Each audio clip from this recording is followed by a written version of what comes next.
Good afternoon, everyone, and thank you all so much for coming and braving the tube strikes and the chaos that is London at the moment.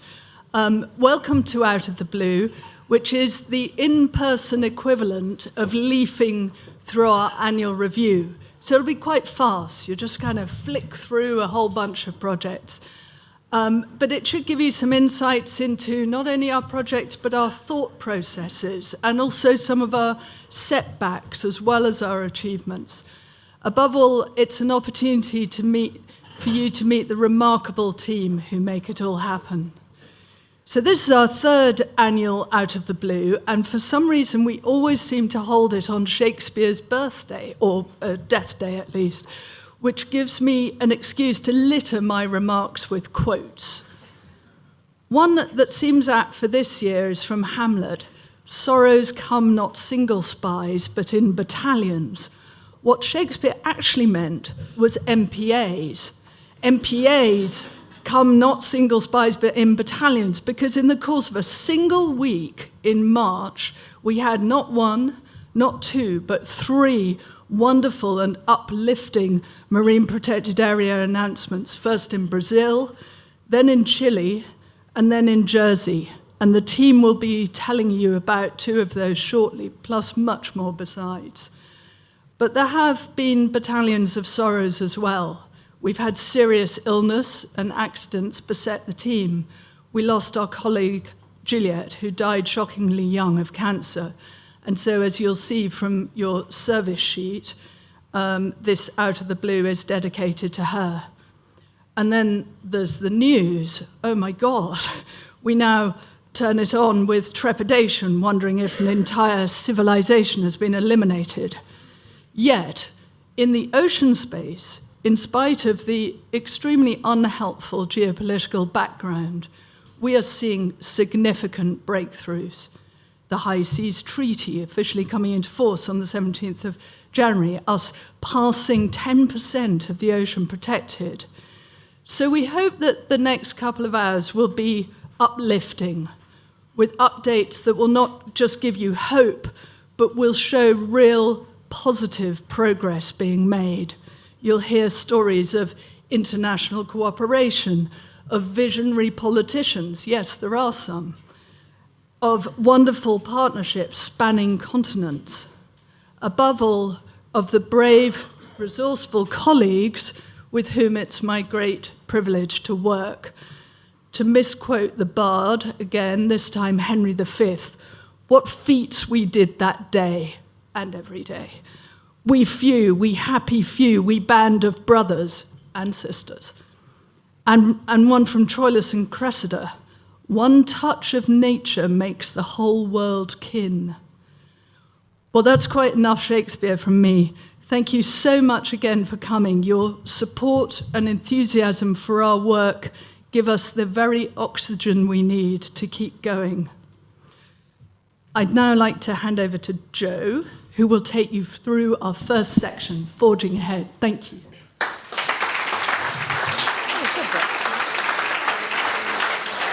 Welcome, ladies and gentlemen. No Shakespeare from me, I'm sorry, but before we delve beneath the waterline into some of our most interesting campaigns and projects, we wanted to tell you about how we're forging ahead, our big fish, if you will. Now, sometimes our most successful projects, areas, or campaigns are not the biggest, nor the loudest, nor sometimes the most obvious, but are still absolutely critically important. They're the ones that we celebrate as true conservation wins. So, firstly, without further ado, over to Sneha, who's going to explain what impact actually looks like to us and how we measure it.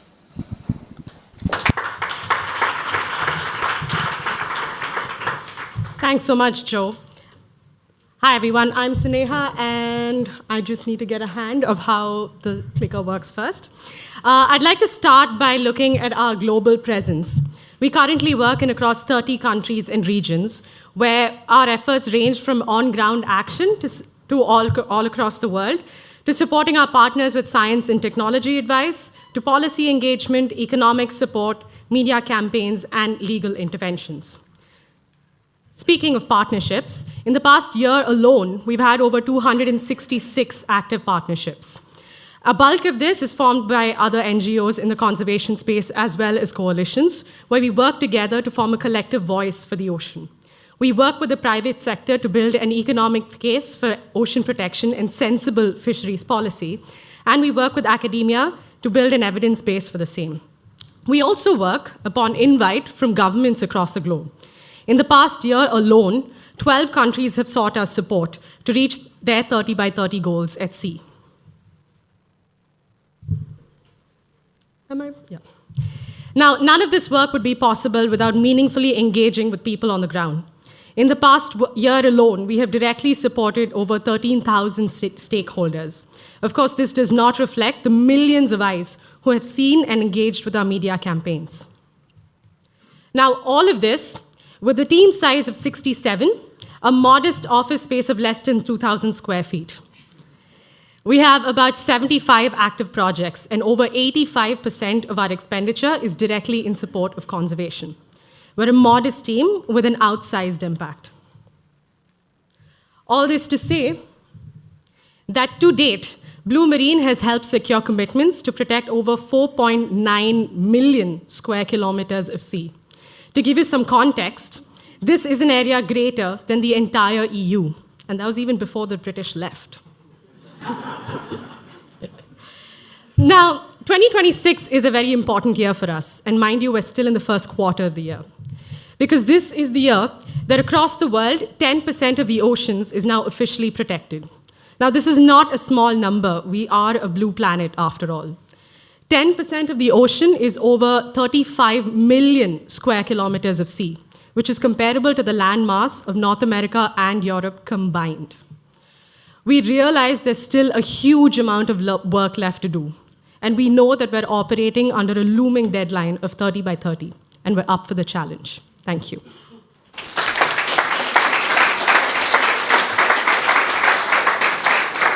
It's pretty impressive when you look at it on a map like that. 10% is no mean feat. I think when I started, it was something like 2. I'm not saying that was all me, but it might have been. Having just said that our big successes aren't always our biggest, we are going to start with our literal biggest win, which has been the Blue Belt. Of course, that's the protection of over 4 million square kilometres of ocean in the UK overseas territories some 10 years ago.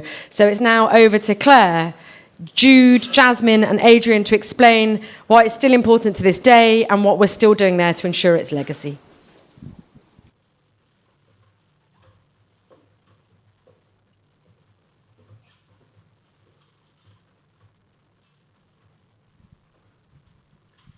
Thanks, Jo. So this year, we are celebrating 10 years of the Blue Belt programme, which is actually the world's largest and most ambitious marine conservation initiative, within which Blue Marine played a central role. So at 6.8 square kilometres, the UK actually has the 5th largest ocean estate in the world, 6 million of which is around its UK overseas territories, and those you can see dotted around the world's oceans.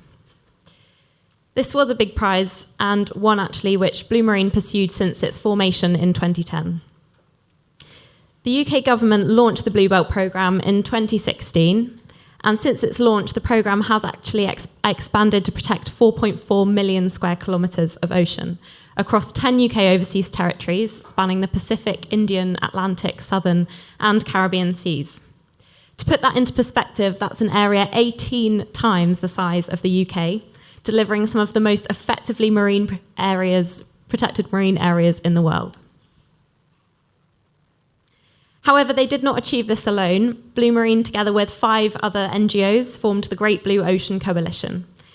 And over the past decade, these organisations have worked tirelessly to ensure that ocean protection not only succeeds, but also truly thrives. The programme's often been described as the greatest conservation commitment by any government ever, and it stands as proof of what can be achieved when we come together with a common shared purpose. I'm now delighted to hand over to Jude, who can actually share with you firsthand what the extraordinary biodiversity is really like in our UK overseas territories. The 14 islands of the UK overseas territories hold over 90% of the UK's endemic biodiversity. And having lived on 6 of those islands, 6 of those tiny little rocks, for over 15 years, I've experienced firsthand the amazing marine life that they have.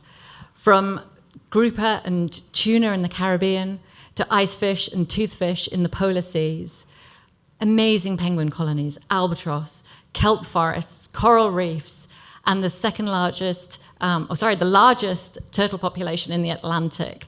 These places really do need to be protected.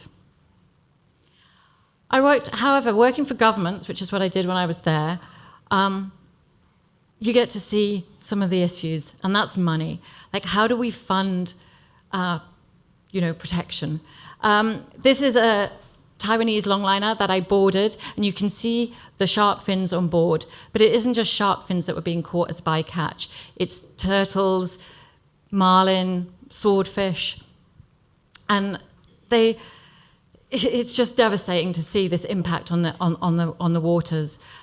But as a government, selling licenses to these Taiwanese vessels was one of the few ways that they could make revenue.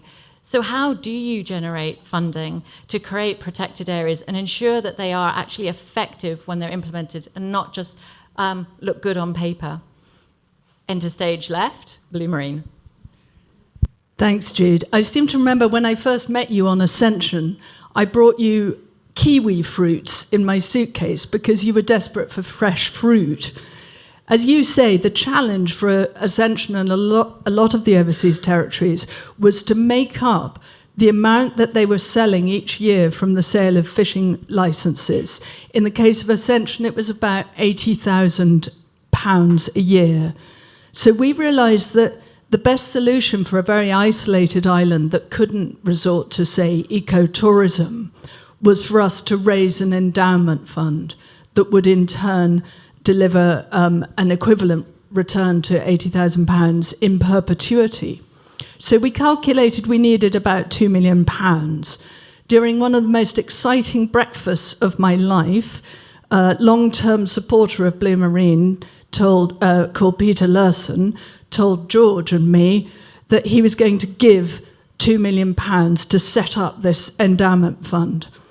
And with the help of our great friends at Lion Trust, who've run that money pro bono and have also made personal donations to Ascension, we've managed to deliver £80,000 every year for community projects on island. So far, the Impact Fund has supported numerous projects that have made a real difference to people's lives on the island, as well as helping to enable the creation of a marine protected area nearly the size of France. And Jude responded so well to being bribed with kiwi fruits that she eventually became Blue Marine's project director. So more than one amazing thing came out of Ascension. So from soft fruit to soft power, over to Adrian. Thank you, Claire. So we've heard how from philanthropy we've managed to raise income for the local communities, but it's reasonable to ask, how will the actual MPAs themselves be paid for, the management and the enforcement? If you look at this extraordinary image, that's a satellite image of the South Atlantic, and you can see the clear blue pockets are Ascension, St. Helena, Tristan da Cunha at the bottom, vast areas. So it's surely not reasonable to expect the local communities to fund the management and enforcement of these areas. So that's where the UK government steps in. And that's where Blue Marine and our partners campaigning steps in. So 10 years ago, we ran a campaign called Back the Blue Belt, and we got the then Prime Minister David Cameron to support the principle of the Foreign Office funding the management and enforcement of these protected areas. So you might well ask, it must be extremely expensive. Look how vast these areas are and how remote they are. Well, amazingly, thanks to advances in satellite technology and international maritime law, actually all of these areas are managed and enforced remotely. And that means that we have managed to protect 4.3 million square kilometres of ocean for only £8.5 million a year. Extraordinary good value. It breaks down to less than £2 per square kilometre protected per year, which I would challenge anyone in the room to come up with better value conservation anywhere on Earth. So here we are, 10 years on, celebrating its birthday in June. We are, I believe, 6 prime ministers later, 9 foreign secretaries and 4 general elections, and the Blue Belt is still going strong thanks to your support. So we look forward to it continuing to prosper for at least another 10 years. Thank you very much.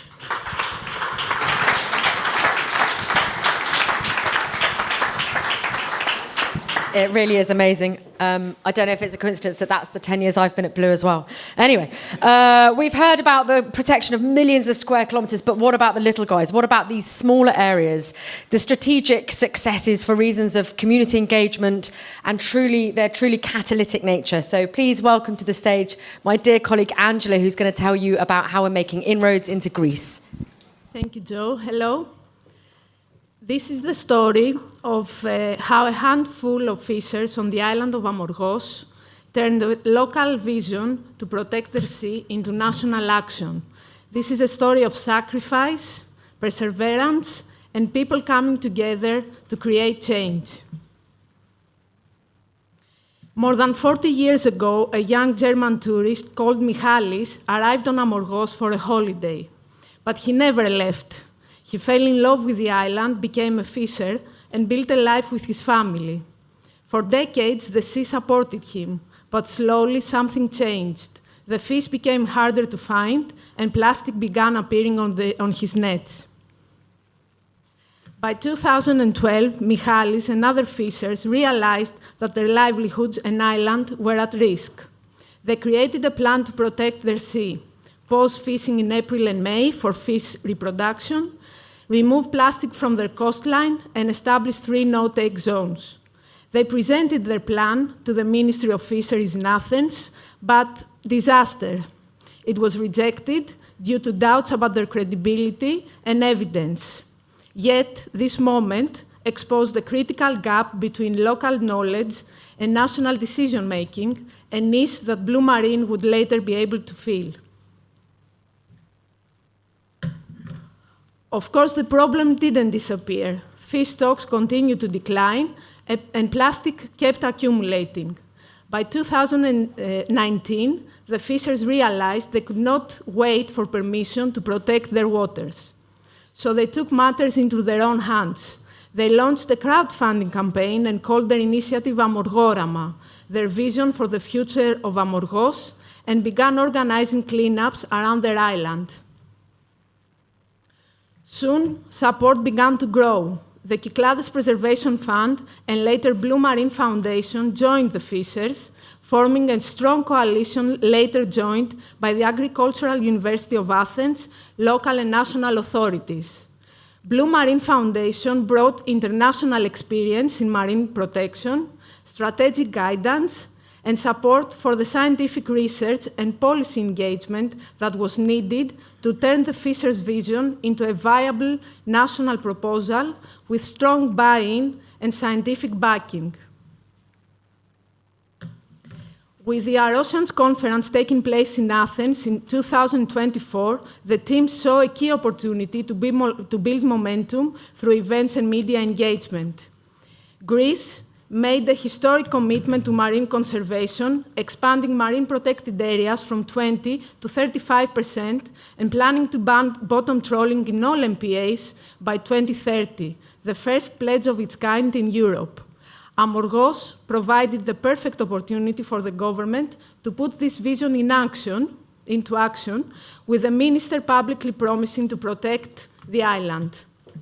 Behind the scenes, Blue Marine Foundation invested years of tireless work, endless discussions, meetings, travel, planning, and constant coordination among fishers, scientists, partners, and authorities.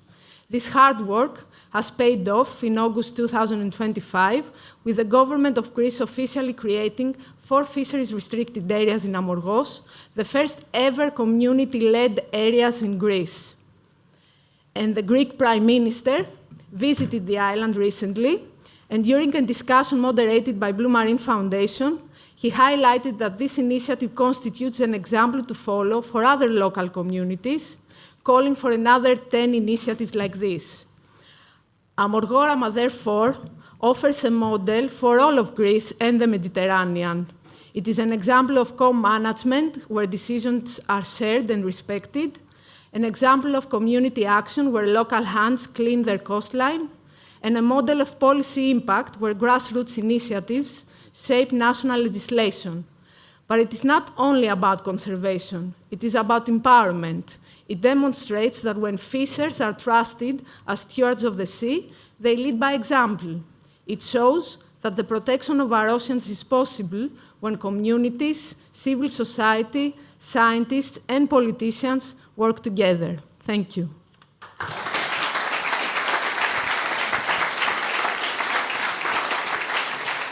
God, it's just so thrilling to see what can happen when community really is engaged. Sometimes there are important areas in the ocean where nearshore coastal community, there isn't one to represent, support and champion. Sometimes we have to call on the cold hand of the law to fight for areas otherwise out of sight and out of mind. Now, I am delighted to introduce you my darling colleague, Tom, who doesn't look like the most frightening man in the room, but I can tell you if you're on the wrong side of him, he definitely is. Over to Tom to talk about Dogger Bank. Yeah, so I call this dogged on Dogger. You can see the Dogger Bank here is this big slab of the North Sea. It's shallow water.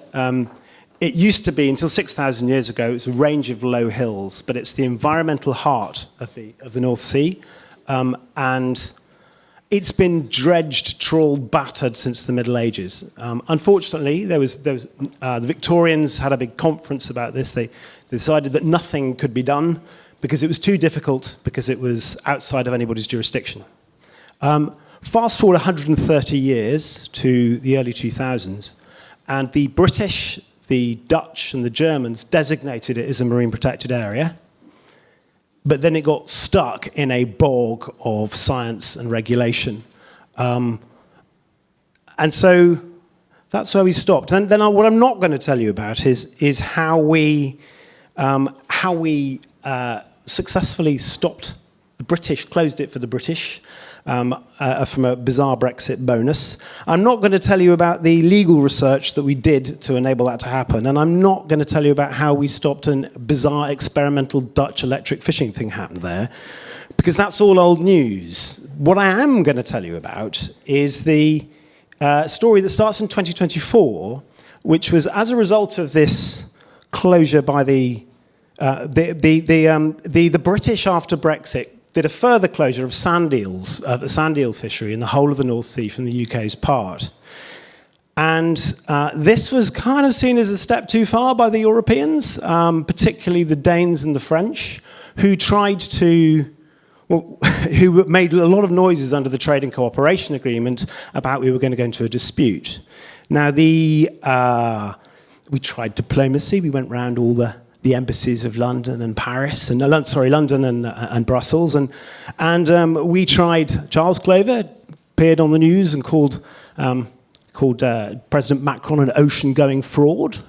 None of these subtle tactics worked, and the ultimate effect was that they sued us for the first time under the Trade and Cooperation Agreement. Now that was a very, very big thing for us, because if we lost the sand eels case, because it was the same logic as the Dogger Bank, we would lose all the offshore UK marine protections, and we'd get stuck into this kind of whirligig of pain that's written into the way that the Trade and Cooperation Agreement works. So we called in the big guns, which was here's some of the stuff. We called in the big guns, which were Ali Al-Karim, who'd been trained at Harvard University, and Professor Catherine Barnard from Cambridge University, and Cherie Blair, to support our position and file what's called an amicus brief, which is where you get external experts to validate what you've done and stick it into the legal proceedings, which is what we did. At the back there on the left is also my wonderful colleague, Dr. Juliette Scott. And what she did, which was unbelievably clever, was we worked out there was a French judge. So we translated our proceedings, our amicus brief into French law, so that we knew who we were talking to. And one thing led to another, and we won the case in June. But because it was such a significant victory, and because we didn't want to rub the EU's face in it, we couldn't do any publicity. But the case was super important because it kind of proved three things, really. one, that the UK had jurisdiction.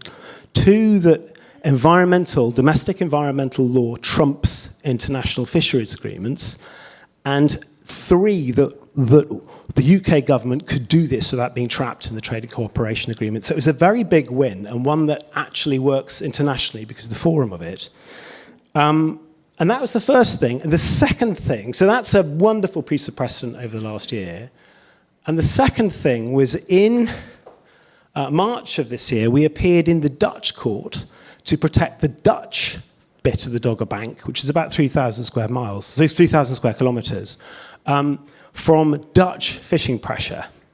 Now, we don't know, we find out in early June what the result of that court case was, but the Judge De Winter, who is a remarkably handsome, intelligent, and witty and brilliant man, gave the Dutch government an absolute roasting when we were sitting in the court proceedings.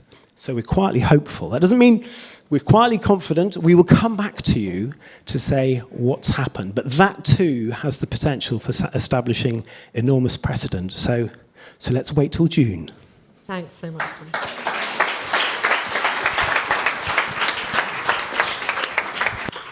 I don't know why he looked at me when he said that the judge was handsome, and you can always imagine for a communications director how thrilled I am to hear when my colleagues say, no, we can't do any publicity. It's a bit of a headache. So look, from the frigid waters of the North Sea to the tropical climes of the South Pacific Ocean, where a single endemic species discovered not to be extinct as thought, open the path to a unique story and a journey towards meaningful protection. Over to Dan and Max to tell you a bit more about Juan Fernandez. Thanks, Joe. There's a big catch in this one, so you may want to save the applause. For the next 5 minutes, we're going to take you somewhere truly extraordinary. An island 400 miles off the Chilean coast, where sheer cliffs rise out of the mist, at least every time I've been there, which was twice, named after the Spanish navigator Juan Fernandez. There's one small village in Cumberland Bay. It can only be reached by boat. And the first thing you see and hear and smell are hundreds of thousands of endemic fur seals. Under the water, the abundance and biodiversity are truly extraordinary. It's almost 90% of fish species there are endemic. The people are also unique. There's about 930 of them. They survive entirely from fishing lobster.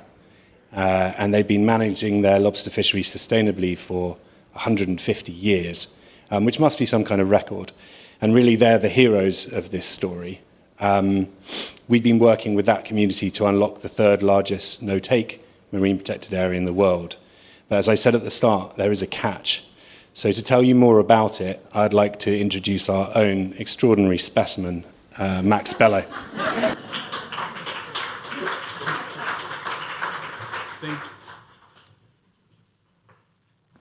Thank you to the endemic Dan. So I wanted to tell you about this incredible place on Earth. All that Dan have said, but in particular this community and what happened is an incredible story. And you see these other species like Ignacio there, also from Fundación Patagonia Azul, and others. We were able to push for this marine protected area in the last minute. This is an incredible, successful story. This is almost 1 million kilometers square of no-take marine protected area, which leaves Chile on 54% of protection. This is the 10th biggest economic exclusive zone on Earth. And this is a fishing community that invite us. And Blue, of course, lead this campaign to this. These are the areas, so this is an expansion that got us to this area. If you put these areas, you will cover basically Europe. You'll see there was first in green, darker green, the first part of the protection before, and then we were able to push for these areas that were not protected because of the push of the industry. Now, you're seeing the president and the mayor and the Minister of Environment, and he's signing. This was the last administrative act of the President Gabriel Boric in his presidency. He's with the community. The community was the key, as Dan said.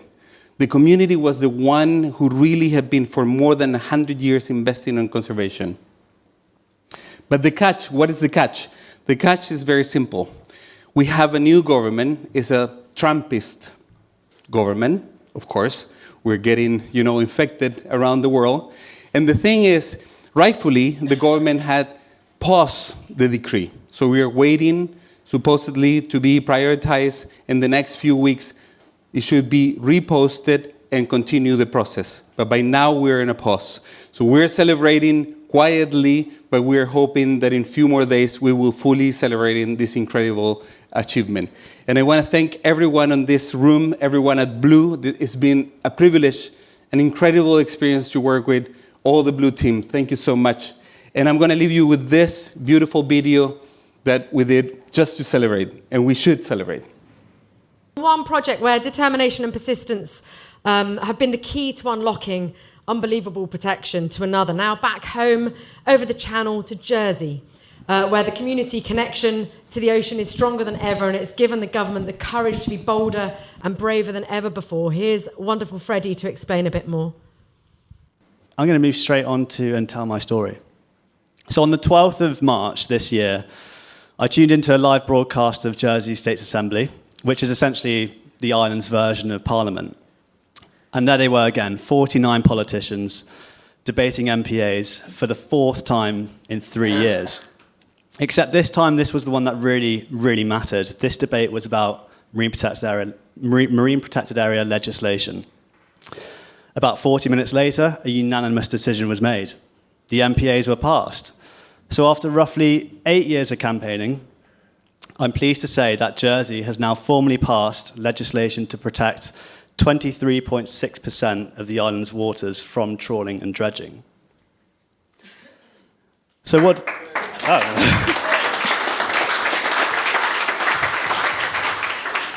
I wasn't expecting that, thank you.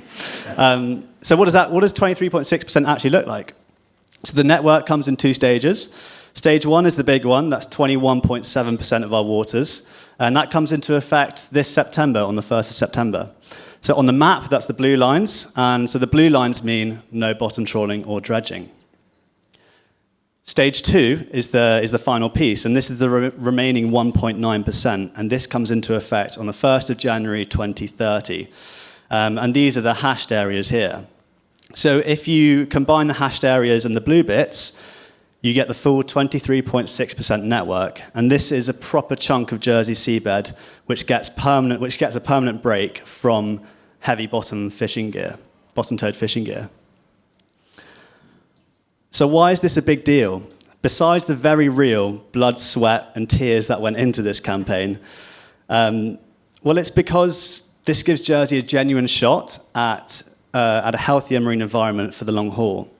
And this means more resilient habitats, better biodiversity, and a seabed that isn't constantly being obliterated. And here's the fun bit. If this is managed properly, it could slingshot Jersey to the 15th place on the global protection leaderboard, overtaking Panama and sitting just short of Guam, which is pretty wild for an island that, when you drive across before your coffee gets cold. So if we look at the regional picture, the contrast is stark.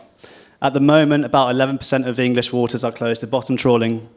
For France, the figure is actually so small that I had to lie on this slide. I had to say it was 1% just so that you could see it. The actual real value is far below 1%. So for Jersey, about 24% is approved to be close to bottom trawling.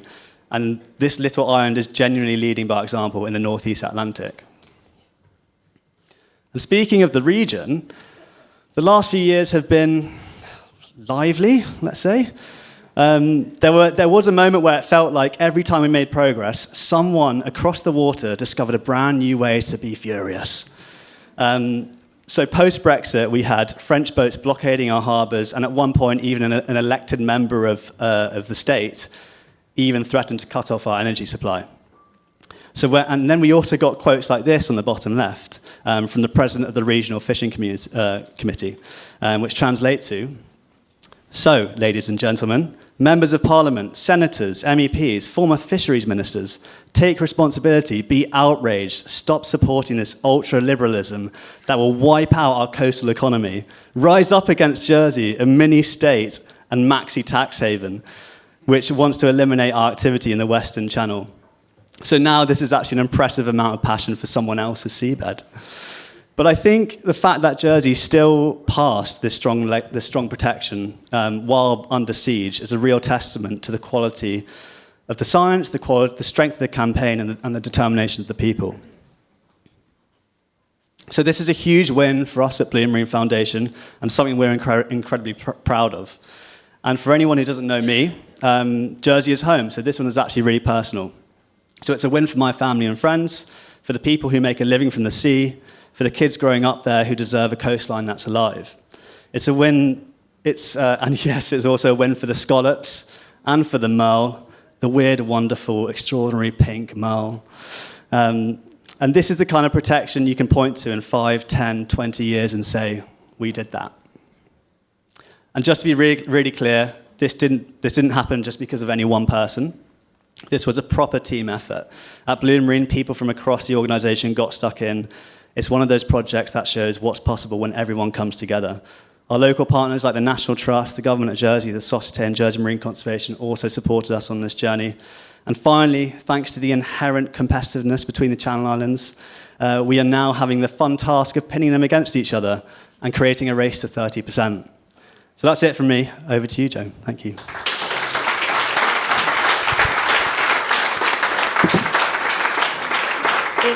Jersey is very, very cool. I remember the misinformation out there was quite extraordinary. At one point, ITV Channel Islands did a piece about the fact that a marine protected area would bring less fish on the shelves. And that journalist got a piece of my mind when I got hold of her. So, look, that's going to conclude our Forging Ahead.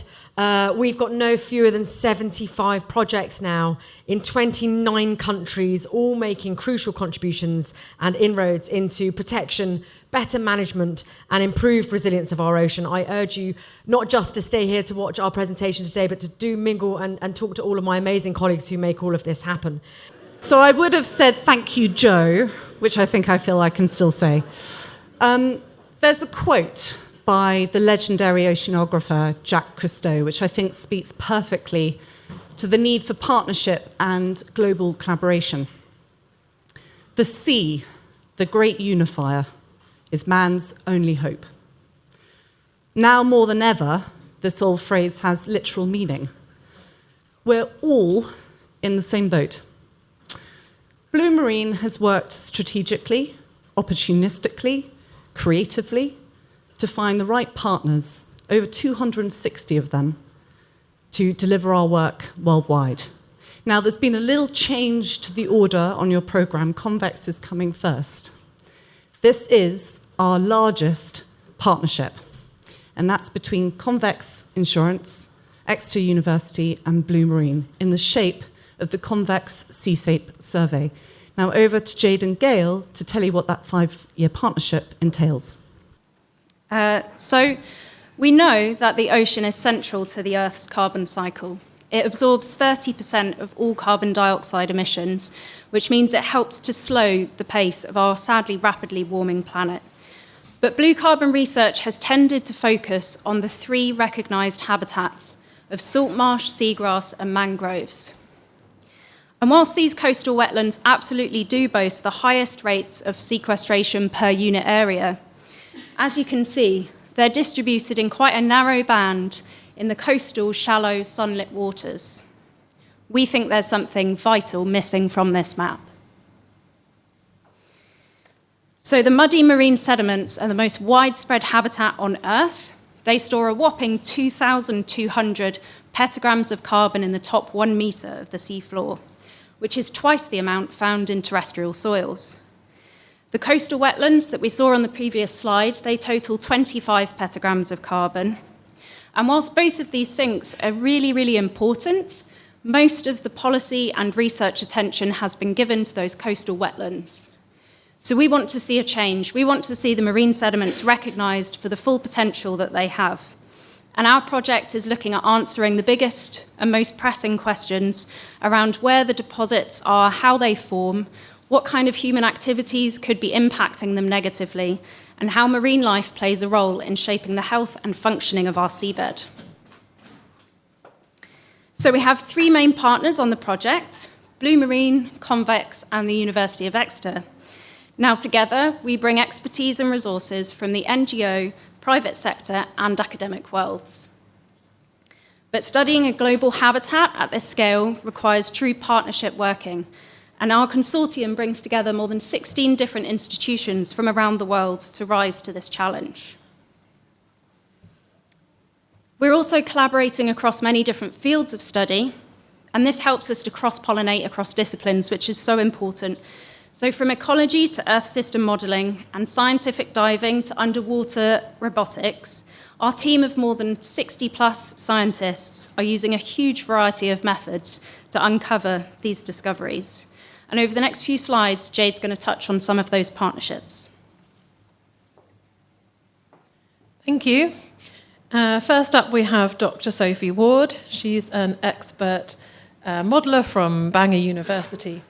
And she's used historical tidal and sea level data in order to show changes in ocean currents since the last ice age. And using this work, she's created a fantastic oceanographic data tool called PalTide, which is freely accessible and is able to accurately predict the location of carbon hotspots without the need for us to go down and physically take samples from the seafloor. This is really valuable because it allows us to build a picture of carbon deposits in regions of the world where it might be more challenging for us to conduct fieldwork. And our regional partners are really important for delivering our fieldwork campaigns. And in South Africa, we're working with Nelson Mandela University to conduct the first carbon assessment of Algoa Bay. In these pictures, the team have been out at sea all day. They've come back and they're working late into the night to process their samples on the dockside. And you can see Dr. Makumo there handing out the 1 a.m. pizza to keep everyone's spirits high. And we thought this was a real example of partnership working.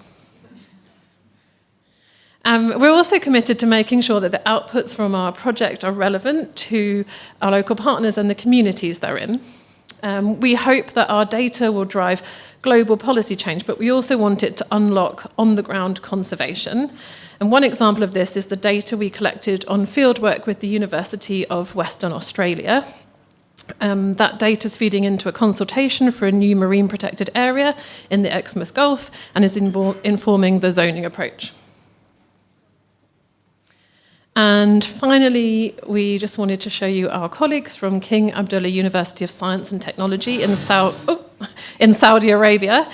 They traveled to Antarctica to study macroalgae and great whale populations and their impact on carbon sequestration in the region. This is actually the first time that scientists have studied the impact of these algal forests. And this was a really collaborative expedition because it involved researchers and institutions from lots of different locations working together on a Spanish-led Challenger 2 expedition. And we're going to leave you with a very short and very unglamorous clip of their excitement at lifting their first sediment cores.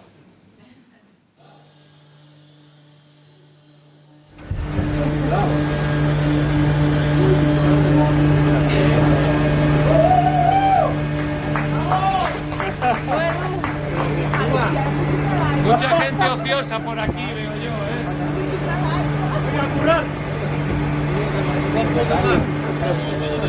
¡Arriba! ¡Sube!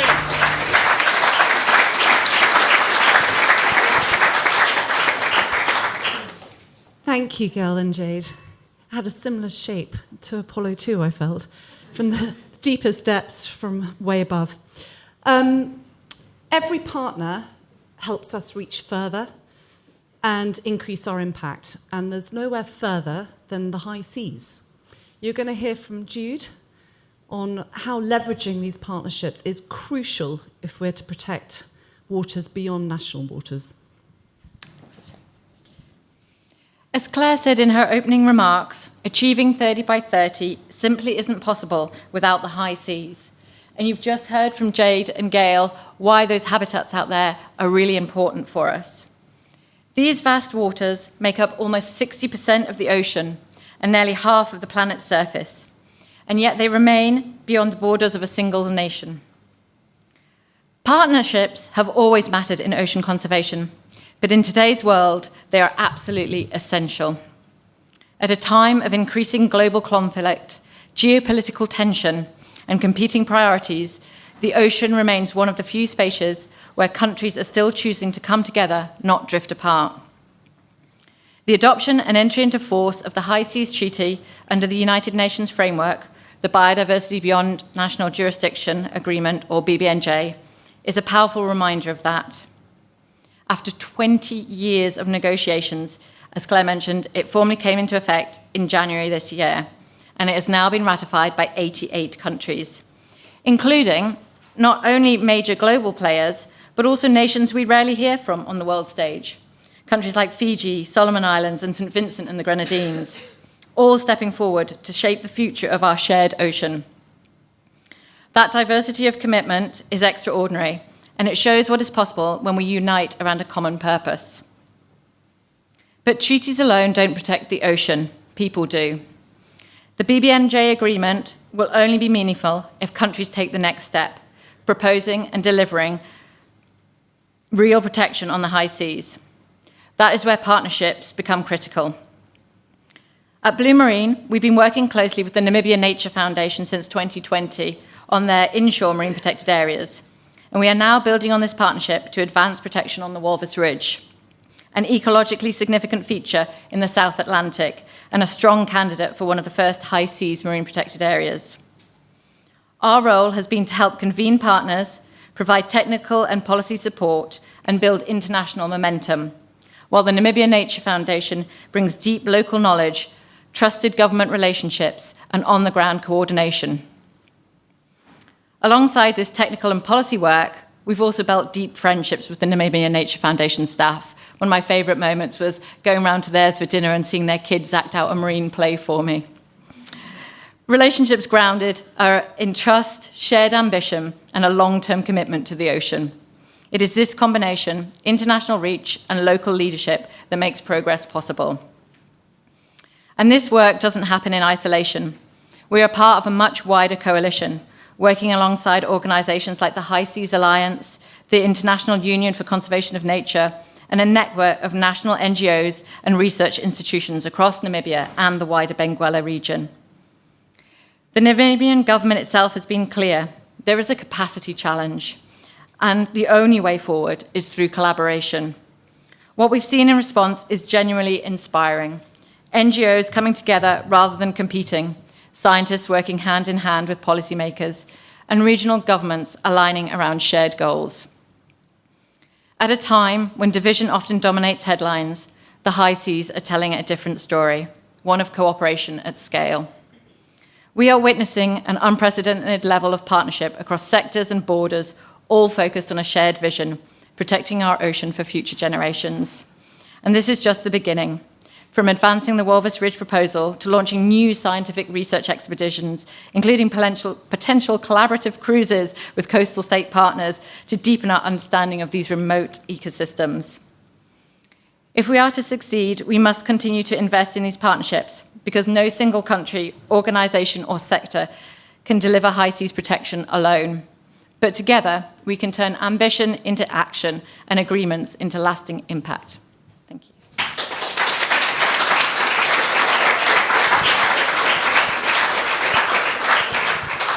Thank you, Jude. Now, the big question with marine protected areas is, how do we enforce them? Who better than the Navy? In Uruguay, we've partnered with them, and we've got Rory Moore, our head of conservation, over from South America to tell you all about it. Thank you, SJ. Nice to see you all. Thank you all for coming.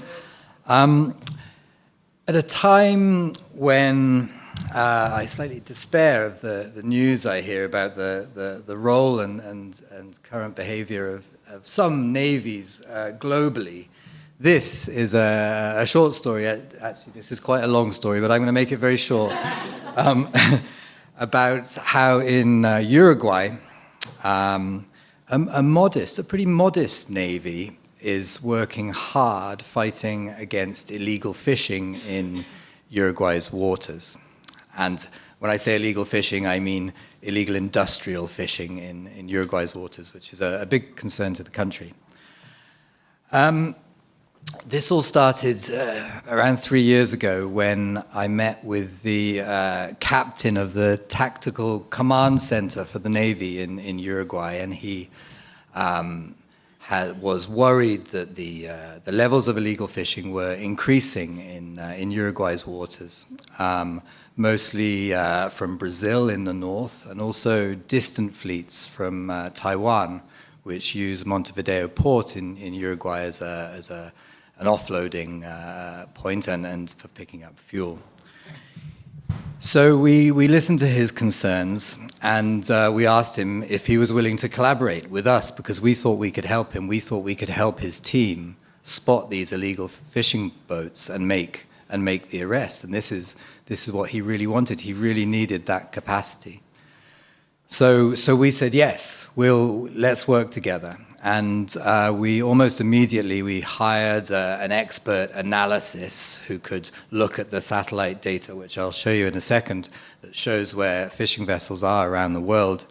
He was a local. He knew Uruguay's waters. He knew the rules and regulations, and he knew how to use new tools that I'll mention in a second to figure out how to catch illegal fishing vessels. So then we got into an investigation for 2 years, and we started to look at the trends of fishing across the Atlantic and into Uruguayan waters. We used 2 tools. One's called Global Fishing Watch, which gives you an excellent sort of historical view on what fishing has been happening in an area. And then there's another one called Skylight, and that gives you a more sort of real-time, the fishing boat is there right now. It's very useful to use those 2 tools together, and for the Navy, they're incredible tools. So we started to notice that the distant Taiwanese long-lining fleet was, and these are 11 boats, they were coming in and out of Montevideo every 3 months, and which is normal because they had to pick up fuel and offload. But they were stopping at a certain point offshore in Uruguay for anywhere between 6 hours and a week. And there was no reason really for them to stop there. Thanks, Tilly. And this is the kind of data we were sort of wading through for all of that time. And you can just see on the top map there. It's very difficult to see, but anyway, there's a point, and this point is called, in English we'd call it the Lemonfish Shoal. It's a very productive area, and it's absolutely off limits to any distant fleets coming into Montevideo. Now the thing was, we had to wait because we had to catch these boats red-handed, and we had to get one of these members of this fleet because we knew that would have an impact on the rest of the fleet because they sort of work together. So we were watching and watching and waiting, and it was 1 month, and then it was 2 months, and then it got towards 3 months, and none of these vessels had come back. And this was very strange. Did they know that we were investigating them? And finally, one night, one of the larger vessels in this fleet came in and stopped on the Lemonfish Shoal, and from what we could see, started to fish. Then we were in the situation where we had to make a call. Do we call the Coast Guard, because of the Navy? Because we know if we do, they're going to act. And that is expensive, and that carries a lot of responsibility. But we did. We made the call, and just a few hours later, they sent a boat immediately, a big Navy boat, but it couldn't get to the shoal in time, so they then sent a helicopter.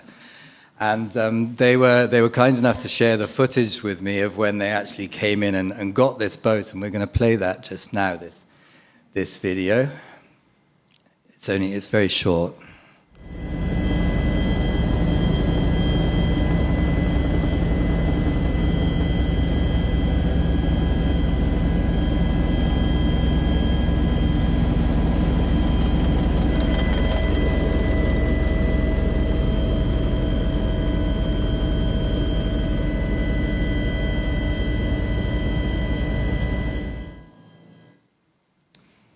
So that boat went back to port. It was reprimanded by the, but not reprimanded. It was seized by the Navy, and they were reprimanded too. And the Navy said, "Okay, we're going to search your boat because we, from the helicopter, saw evidence that you were longlining in a protected area." They searched the boat. They found a lot of fish. They also checked their chart plotter, and they could see that they weren't only fishing in this protected area, but they were fishing in others. So there was a lot of evidence. They ended up getting fined $45,000, which doesn't really seem like enough because they catch an awful lot of fish. But it was enough to put the entire fleet off. And this was a year ago, actually, when this happened. And since then, we've had none of the Taiwanese fleet has done anything except come into port and leave again. It's really taken that pressure off. There still remains some pressure coming down from the Brazilian border in the north, but we've also just managed to designate a marine protected area along that border, so that's going to really help with that problem, and the Navy are very pleased about that in Uruguay. So it's an ongoing partnership. As you can see, it's an incredibly effective partnership, and I hope we can do this more in other parts of the world and in other projects. Thank you very much.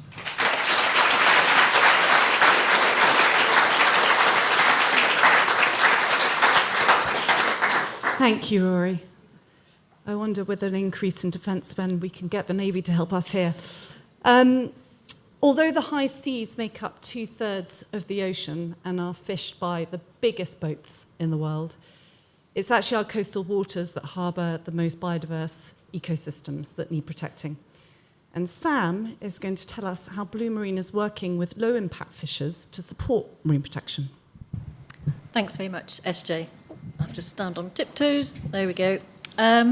So, yes, I'm going to talk about something a bit closer to home, around the UK, and how we're trying to find that sweet spot between fisheries and conservation sectors to achieve biodiversity protection while supporting low-impact sustainable fisheries.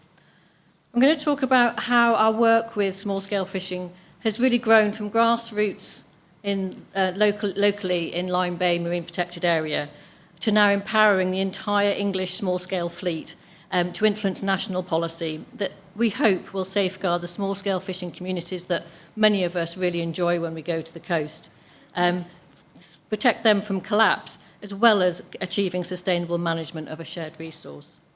So our work with small-scale fishermen started over 15 years ago, very much at the very outset of Blue Marine. Happened in Lyme Bay, where bottom trawling was banned. It was one of the first biggest areas in the UK where bottom trawling was banned from over 200 square kilometres. But small-scale static gear fleet was still allowed. All sounds pretty rosy at that point. However, the lack of management of even that small-scale fishery led to an incursion of boats from much further afield. And so Blue worked with the local fishermen for over a decade to establish voluntary measures to limit the number of pots in the area, but also, as a result, contributing to a most amazing recovery of the reef ecosystem there. Now, since that time, the state of the small-scale fishing fleet has seen some really dramatic declines.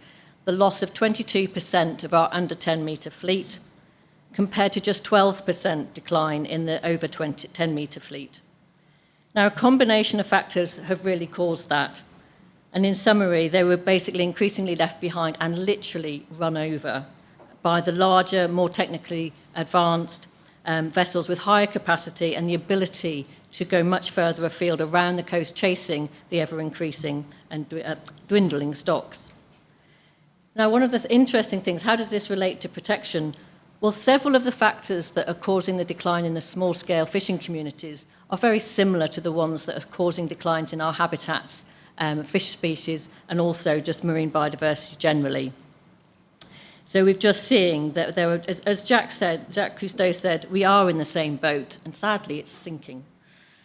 So what are the key elements to constructive engagement with the fishing industry? So a core requirement is tea, coffee, a lot of it, preferably beer and chips, and a lot of that as well. But effectively, it's about spending time with the fishing communities in an environment where they're comfortable, away from big NGO and government meetings, in the local cafe or pub, where you can have the proper conversations about the challenges they're facing and actually get to the point of starting to talk about solutions.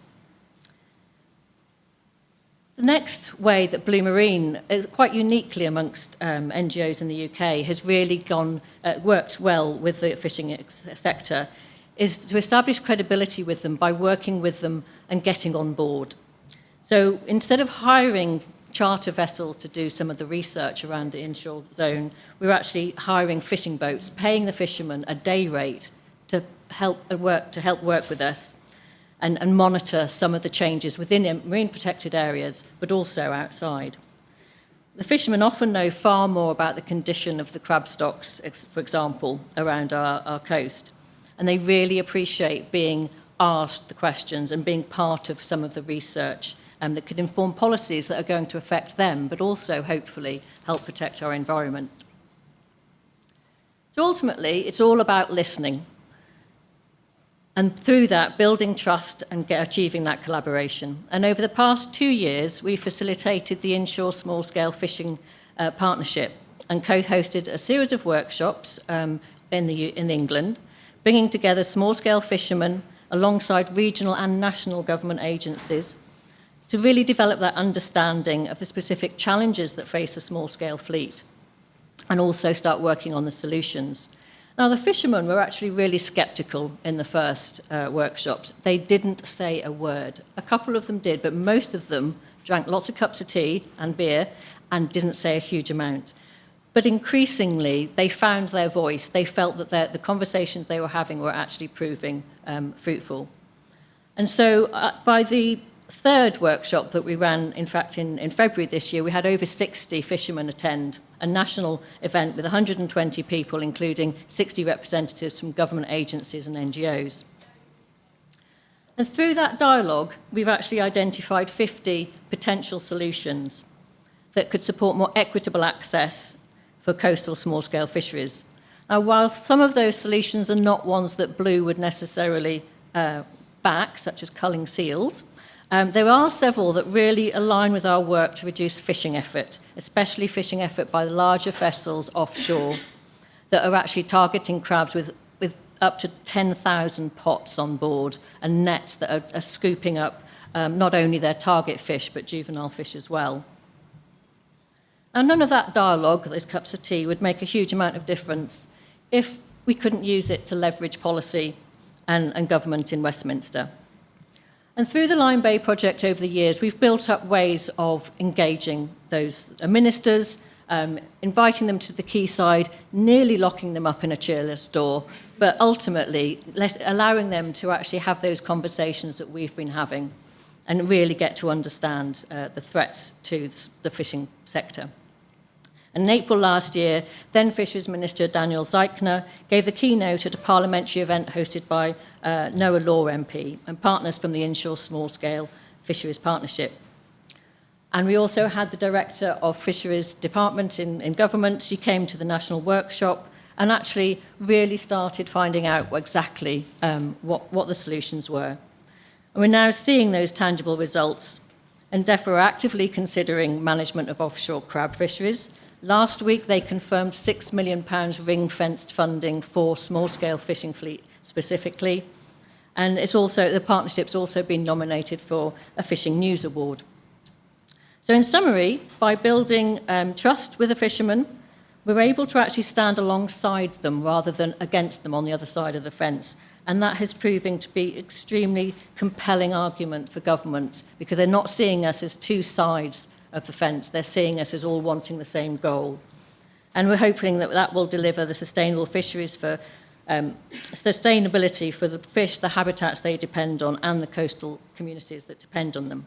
And on that note, I'm really delighted that just last week, government passed the latest bylaw. You've heard lots of very impressive areas over the last couple of years. But we've now got the latest bylaw in Sussex, where they've banned bottom trawling in over 160 square kilometres, still allowing those static potting and netting fisheries to continue. So potentially the next Lyme Bay story begins. Thank you.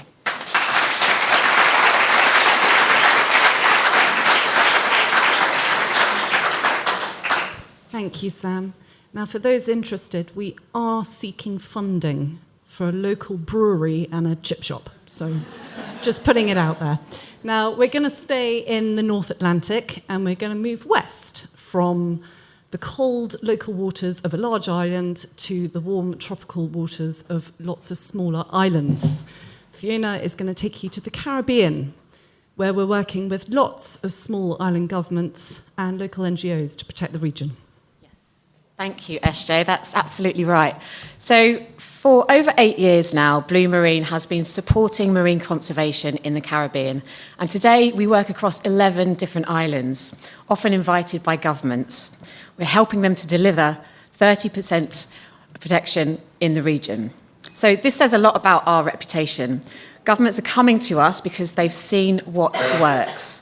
What makes us effective, though, is how we work, and it's through partnerships, from small-scale local NGOs right up to the government level. And this gives us a real understanding of what's happening both in the ocean and on the ground. And it enables us to support governments to design practical strategies that work for both people and the ocean. In St Vincent and the Grenadines, we've been working there for the past 3 years, and I'm just going to pass you over very briefly to a short video of Stefan Hornsey, who is the Executive Director of the St Vincent and the Grenadines Environment Fund. The relationship began with a request from our island's local government to form a team that could determine the health of our marine space and how best we could protect it, noting the urgent need to do so. Blue and the SVGF has worked together in various areas, such as conducting marine biodiversity surveys from the top to the bottom of our island chain, and towards establishing marine protected areas with effective marine management measures. Some of the most impactful allowed us to achieve historic agreements in marine conservation for our islands, as the first ever season for conch came into law as a result of this work. They've also been a key partner in the journey to protect the orca. The Blue Marine team has greatly built our capacity at the SVGF. Blue's team is made up of incredibly effective and charismatic individuals who offer their support in each aspect of our work throughout all the years we have worked together. We love to work with Blue, from the bottom of the sea to the highest of government meetings in protecting our waters.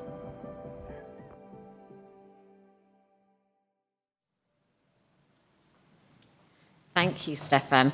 And last year, the team joined another conch dive survey with local partners. And those local partners included newly appointed marine rangers. And those marine rangers included experienced conch fishers and excellent divers. And these guys are local champions of the proposed MPAs, and they will play a key role in supporting and enforcing the protection measures.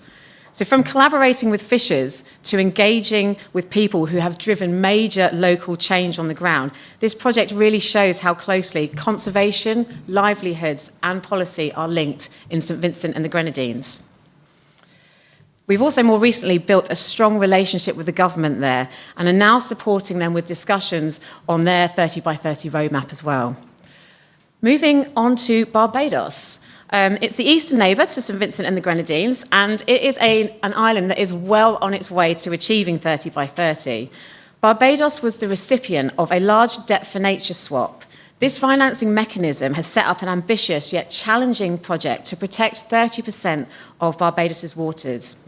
Considering the scale of the project, Barbados actually reached out to us for our help. Thank you, Tilly. And then the next slide goes on to a video from our partner, Alison, who's pictured there as well. Alison is the on-the-ground project manager, sits within the Barbadian government. She is tireless and an excellent leader of this project, and it's my pleasure to pass over to Alison now. We became acquainted with the Blue Marine Foundation in 2024 to help us to deliver the Barbados Marine Spatial Plan. And I can say that the Blue Marine Foundation has helped us tremendously. Not only have they provided us with additional expertise through other consultants, but they have also helped us to look at research objectives, our natural capital assessment, and have even funded us in order to go to workshops and consultations right across the world. Blue Marine has been our engine over the past year and a half in terms of keeping us on time, helping us to prepare documents, and offering us sound advice in terms of the Marine Spatial Plan process. It has been a tremendous benefit for us, and we look forward to continually working with the Blue Marine Foundation. Briefly over to St Kitts and Nevis, an island that's also asked for our support. The government there is refreshingly ambitious on ocean protection and really keen to move ahead with 30 by 30.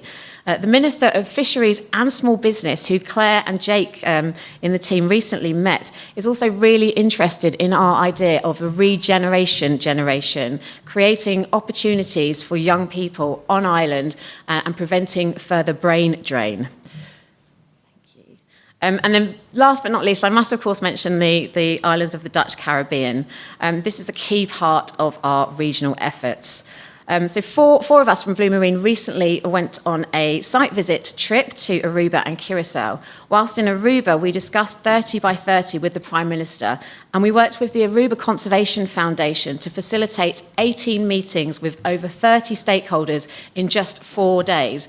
It was incredibly intense, but incredibly important work. And the conversations that we had with those stakeholders are feeding directly into the development of a management plan for their marine protected area. So they will help directly shape that management.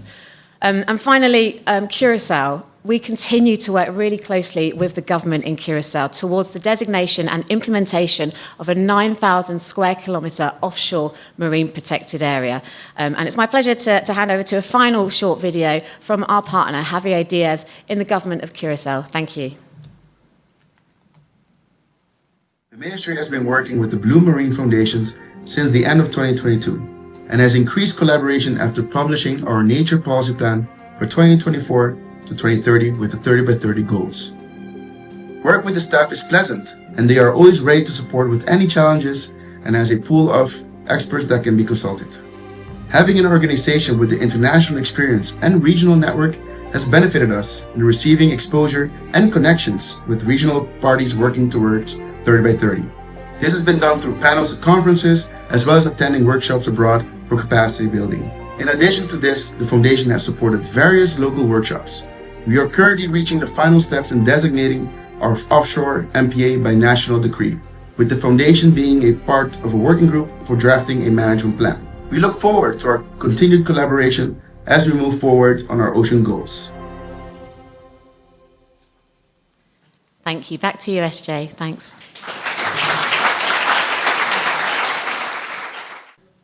Now, Blue Marine doesn't just work on immediate conservation needs.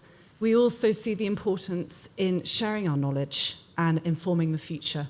I'm going to hand over to Hannah to speak about the next future generation and our recently launched Wave Makers programme. Thanks, SJ. Conservation succeeds when there are skilled, supported and empowered individuals who can take science and translate it into real-world impact. And that's why we created the Wave Makers programme.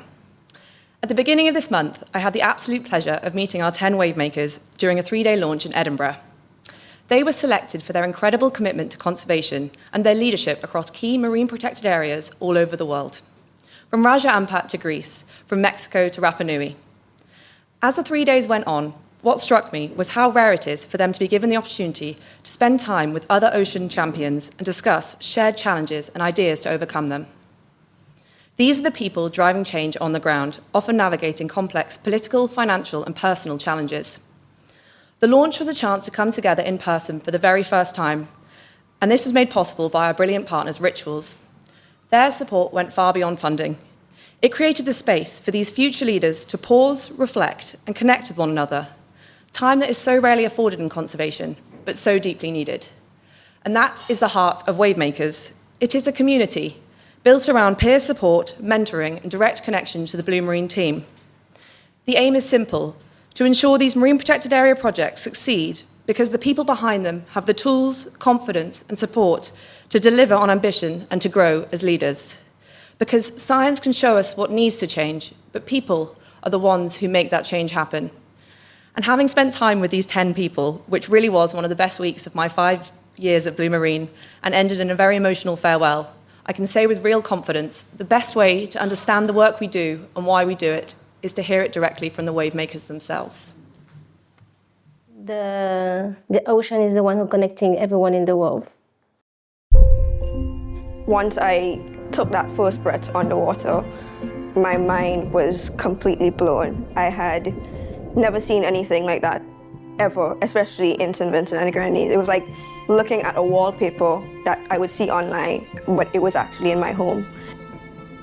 I have to follow the example from my granddad, my forefathers, that had the same kinds of mentality where they wanted to keep the resources that they had. When you think about conservation, I realize it's a lot more about people than just necessarily managing resources. I would say I wish people knew more about, I guess, how sensitive the ocean is in some ways. The ocean is where I found purposes in my life, so it's very, very personal to me as someone who is born and raised in Indonesia. I live in an archipelago country, so we have a lot of beautiful oceans, so ocean is kind of my identity as well. So I'm really hoping that being around this group of very successful ocean activists and conservation leaders will help to kind of formalize and guide a little bit the direction we're heading in, so I can ensure that the actions that we're taking now really do have a long-term impact for the island. So we work with Blue Marine Foundation for the past 4 years. Mainly our work has evolved across different aspects of the 30 by 30. The Blue Marine team is very professional, so having their support and saying they value the things that you are doing and they are willing to collaborate with you is something that I find super motivating and inspiring, so I'm very thankful for that. Y esperamos que ese sea solo el inicio para poder seguir desarrollando iniciativas que beneficien los ecosistemas marinos, no solamente en la isla, sino que también tener la posibilidad de transmitir nuestra experiencia, nuestro conocimiento y que así vayamos todas las comunidades costeras y por supuesto las islas del Pacífico creciendo juntos. I think even though progress cannot be seen in a tangible form, it's always rewarding to see it all come together. Because I believe if you truly care about something, you want to do something to protect it. I think it's the main work. We cannot be by ourselves. If we want to have something done, we cannot work by ourselves. It will never work. We have to be together.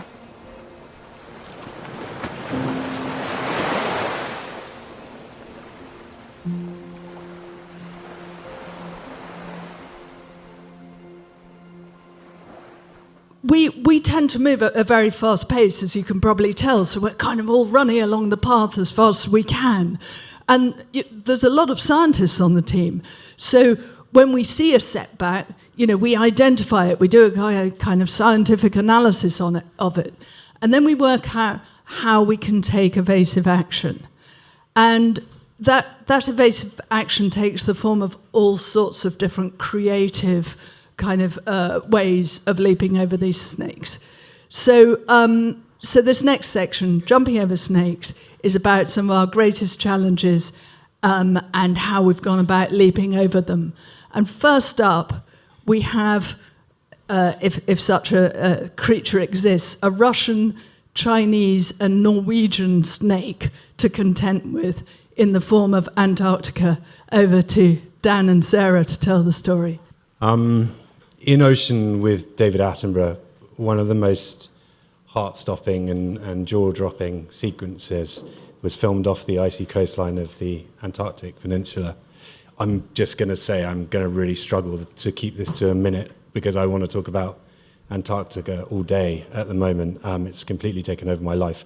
But anyway, a colony of emperor penguins, you can see, stands atop a giant iceberg, and it's surrounded by the vast Southern Ocean. And as the camera pans up, you can see countless whales identified by their blows. You can't really see them in this picture. But there's something very wrong with the picture where the penguins and whales are feeding. There's these huge super trawlers, and they're directly competing with the Antarctic megafauna for food.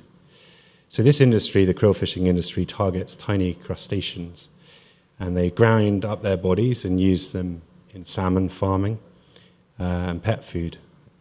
Their oil is extracted for health food supplements. So there's no food security value to this whatsoever. Last year, krill fishing in the most sensitive part of Antarctica increased by 118%, while the industry for the first time hit the limit of 620,000 tons. 70% of that industry is a single Norwegian company, and they want more. Last year, Norway tried to double the krill fishing quota. So Sarah Locke, who bravely leads our work in Antarctica, is going to tell you how Blue Marine is approaching one of the greatest conservation challenges faced by our ocean. So Antarctic wildlife is already under pressure. Studies indicate that krill populations can't currently support both an expanding krill fishery and recovering whale populations. And only 2 weeks ago, the IUCN reclassified emperor penguins and the Antarctic fur seal as endangered. And that picture that Dan was just walking you through is taken from the left-hand side of that map. So that's the Antarctic Peninsula, an area of really high krill density, really high wildlife populations, but also really intense krill fishing. And this is really what we're up against. We're up against major greenwashing by an industry that's done very well to position itself as a sustainable business. Norway, a green, environmentally concerned country, a trusted voice, is really driving that expansion. And the industry is able to hide behind statistics like the fact that they take less than 1% of the krill biomass, which is really outdated, and it doesn't include the weakening of conservation measures over time or climate change. And above all of this is a major governance gridlock within the framework that decides MPAs and krill quotas. And that's allowed the krill fishing countries to ultimately block meaningful conservation progress for the last decade. Next slide, please. So 2025 was a really big year for the campaign, and we launched last year. And we started by convening over 20 political global voices and our Antarctic Avengers. And these are our scientists, policymakers, public figures, led by Dr. Sylvia Earle and Benedict Cumberbatch, no less. We reached over 30 million people with our communications, our reports, petitions, all calling to close the Southern Ocean to krill fishing. So making a really ambitious call. At CAMLA, Max, my colleague who you heard from earlier, his work with the Chilean delegation at CAMLA was central to blocking the doubling of that quota that Norway was pushing for. And we even managed to expose that to the international media, which was huge. This year, again, no mean feat, we're using targeted campaigning to try and shift the public narrative on krill fishing, particularly in Norway, considering that it's really driving that expansion. We'll be uniting a new network of global voices. So these are voices from Latin America, from the Pacific Islands, from Africa, nations that are linked to Antarctica through migrating whale populations and are on the forefront of climate change, but don't have a seat within this framework that I mentioned. And we'll be using our Avengers to ultimately try to deliver an urgent call to boycott all krill products. And in the way that Blue does best, we'll be using investigations, legal analysis, scientific work to ultimately try and refute the industry's claims of sustainability. And of course, all this has the view to unlock marine protected areas in Antarctica. If all the MPAs that were currently on the table as proposals were agreed, almost 3% of the global ocean would be protected. What an opportunity for people and planet.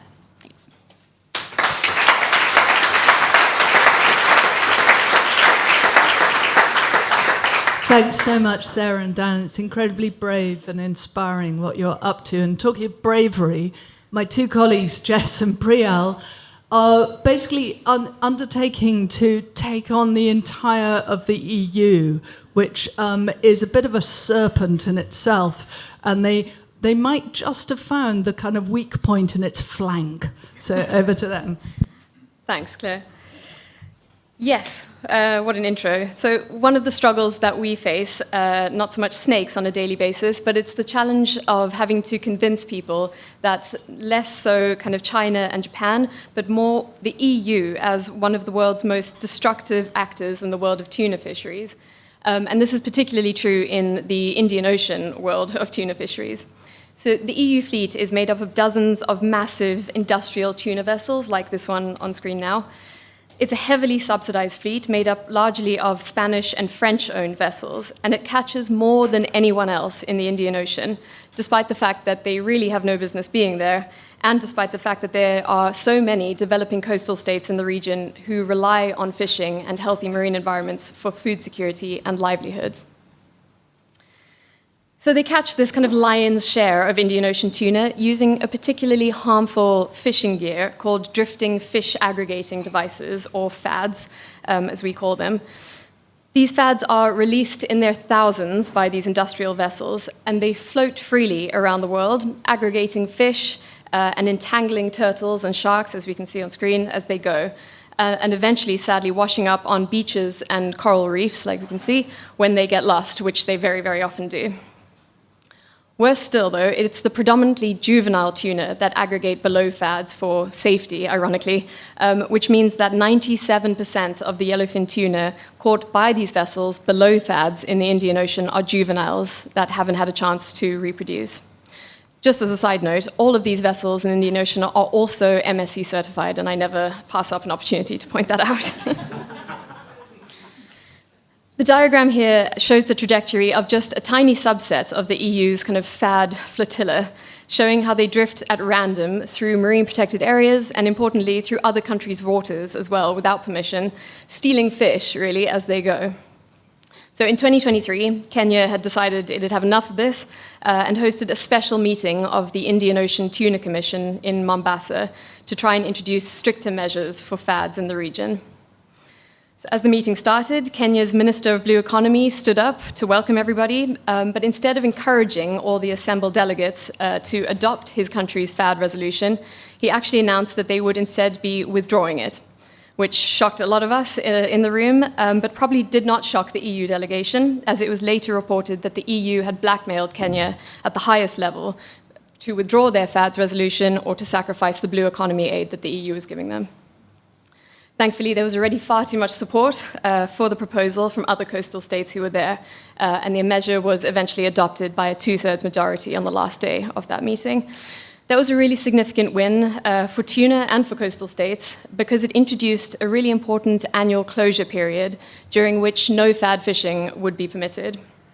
However, as is often the case when dealing with these quite powerful fishing lobbies, like the Spanish and French tuna industry, they succeeded in persuading the EU to object to this new measure, meaning that the EU's entire fleet would not have to abide by these new, more kind of strict rules.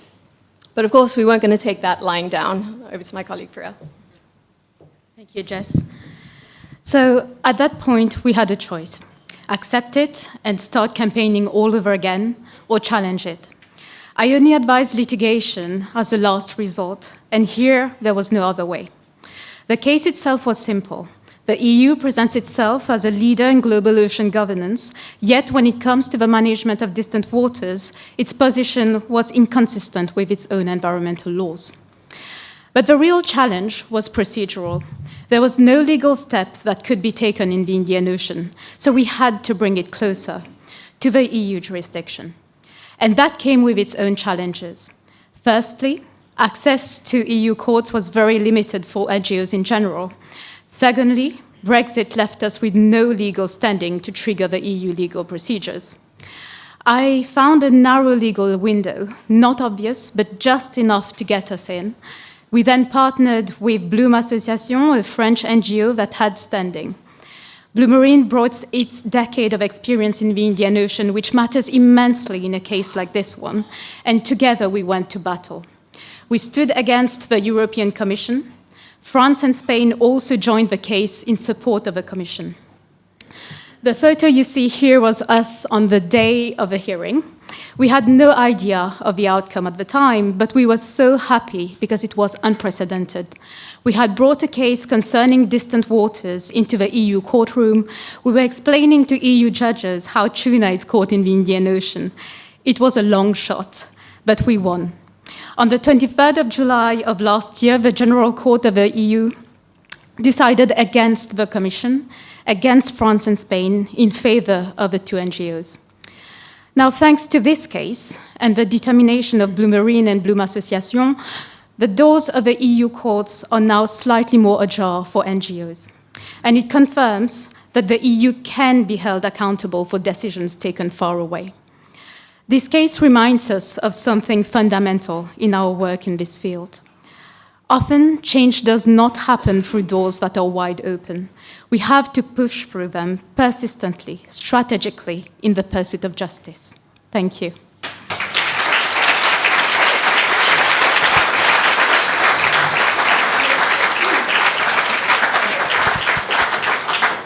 Absolutely brilliant, both of you. It's just so inspiring, changing the world one legal case at a time.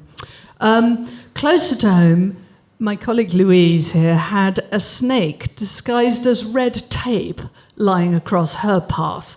Louise, did you stamp on its head, or did you just want to? Thank you, Claire. Hi, everybody. My name's Louise, and I manage the Solent Seascape project, which is the UK's first multi-habitat seascape scale restoration initiative. Blue Marine manage many work streams in the Solent Seascape project, but the one I'm going to be talking to you a little bit about today is our oyster restoration initiative. The Solent was once home to millions upon millions of native oysters and supported the largest oyster fishery in Europe. But due to pressures like historic overfishing and a poor water quality, those oysters have become all but lost. To restore oysters in our Solent waterways, we work to restore certain areas of seabed where we lay a thin veneer of culch being a mixture of shells and gravels, onto the seafloor, which creates the perfect habitat for oyster larval settlement, as well as adding adult native oysters onto the top of that culch surface. The first reef that we built covered the size of around a football pitch in the River Hamble. We built that in 2023. And since then, we've moved on to planning our next oyster restoration. So for our next reef, we are planning to create 3.5 hectares of native oyster restoration reef in Chichester Harbour near Itchenor.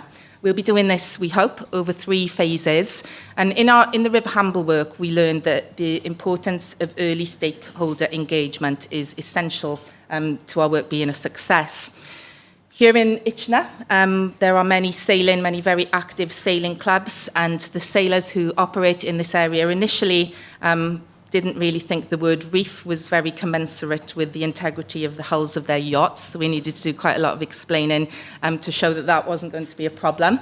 There's also a very active racing sailing community in this area, so we worked with the racing sailors to enable them to understand that our works weren't going to interrupt their racing calendar. Once we have the stakeholders on board, we move into the next phase of the project, which is obtaining the licenses that we need to be able to legally undertake our work. So to build the reef in Chichester Harbour, we need 6 separate permits and licenses from 6 separate organisations or individuals. You can see those licenses listed there on the screen. And individually, those licenses aren't that onerous. They vary in the length of time that you need to have to secure them, vary quite significantly in that length of time. They vary in cost. They vary in the amount of reporting that we need to do against those licenses. So while individually they aren't that onerous, cumulatively they do represent an enormous burden to the restoration practitioner community, a burden which many people simply can't overcome. And at Blue Marine, we are collating case studies to evidence to the regulators and governments what a barrier this genuinely is to restoring nature in our world. So once we've secured the permits, it still isn't over, because the translation of the conditions on those permits into the real world often doesn't make much sense. For our marine licence in the River Hamble, for example, we weren't allowed to have our layer of culch, that veneer of culch I told you about, any deeper than 50 centimetres. So every day after the barge has deposited the culch onto the seabed, we undertake bathymetric surveys so that we can see just how deep that culch is. And on the final day of the Hamble Reef build, we did our bathymetric survey, and there was one single point on the survey which was at 70 centimetres. That meant that we had to keep the barge on site for a further 24 hours to go through another tidal cycle so that we could remove that culch from that high point. So you can see me in the excavator bucket there for scale. And in the other excavator bucket, you can see just what that represents in the real world. It's probably just a couple of garden buckets, but cost us a significant amount of money as part of our work. This exquisitely beautiful seabird is called a little tern. Little terns are probably my favourite species that live in the Solent. They nest on the ground and they're incredibly rare. In fact, during my lifetime, 70% of little terns have been lost globally. They're very highly protected, and you will have seen in my previous slide that one of the permits and consents that we require is a drone consent, which we have to obtain from the UK government's specialist advisors on nature conservation called Natural England. So when we built the reef in the Hamble, which was built during March, we applied for that drone consent. And one of the conditions on the consent was that we had to have a trained ecologist with us at all times whilst flying the drone, to make sure that we didn't cause any disturbance to these beautiful seabirds. The thing is, though, these seabirds are migratory. During March, they're in Senegal or Sierra Leone. We could launch the Artemis space rocket from the Solent during March and be 100% certain that we wouldn't disturb any little terns, which I patiently explained to Natural England. We have another condition whereby we have to put our oysters through very stringent biosecurity processes. This is actually super important because we don't want to introduce any invasive or non-native species into the Solent from other areas where our oysters come from. But we often deal with up to 20,000 oysters at a time. And so in the real world, on the ground, scrubbing each of those individual oysters to a standard that allows us to be confident of our biosecurity takes many hundreds, if not thousands, of man-hours. And we just couldn't do this work if it wasn't for the help of volunteers from our Solent community who come along to help us. Luckily, though, I work with the most extraordinary team of people at the Blue Marine Foundation on the Solent Seascape project. They are determined, they are daring. Almost all of the people on that screen are in this room right now, so I strongly urge you to go and talk to them later because they really are amazing. They'll never give up. They're definitely not afraid to jump over snakes. And so I'm very proud to be able to tell you that yesterday, literally yesterday, we finished building the first of those 3 hectares of native oyster restoration reef in Chichester Harbour, for people and for nature, with 20,000 oysters come in a couple of weeks. Thank you.